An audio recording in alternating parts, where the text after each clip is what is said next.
He looks like a monster. He looks like a game wrecker.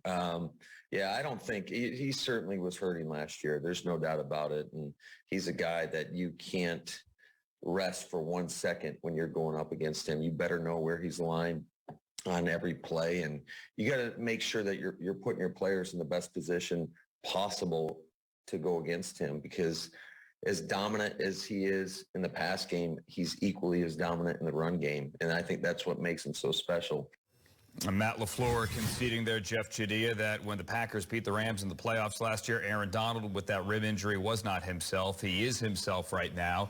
And David Bakhtiari's still not going to play. So how do the Packers keep Aaron Rodgers clean this week? Yeah, well, David Bakhtiari's out, and Elton Jenkins is gone now, injured reserve, another pretty good offensive lineman for this team. And Aaron Rodgers with his toe injury. So the key to this game is going to be Aaron Rodgers. It's going to be his ability to get the ball out quickly. And when you talk to Rams head coach Sean McVay, he talked about the last time his team played against San Francisco, and they really struggled with San Francisco because Jimmy Garoppolo was doing just that, keeping the 49ers out of second and long, third and long, nullifying the impact of an Aaron Donald and a Von Miller.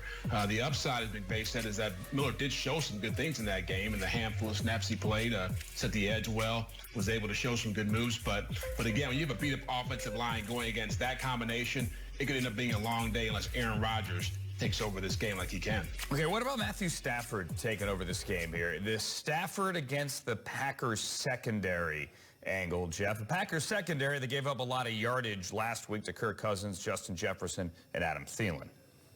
Yeah, McVay talked about this as well in his press conference and said that, he likes what he's seen from Matthew Stafford this week, but more importantly, he's encouraged by the way Odell Beckham's been emerging here. This bye week has allowed him to get his body right. They've been talking about ways to get him more involved in his offense.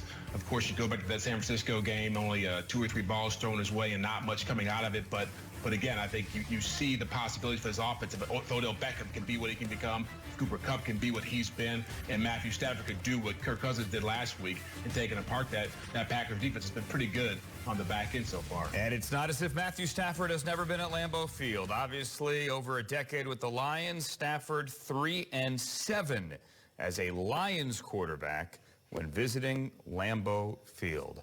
Certainly a storyline, one would have to think, in the late window coming up on Sunday. Jeff Chadilla, happy Thanksgiving to you, man. Talk to you soon. You too, brother.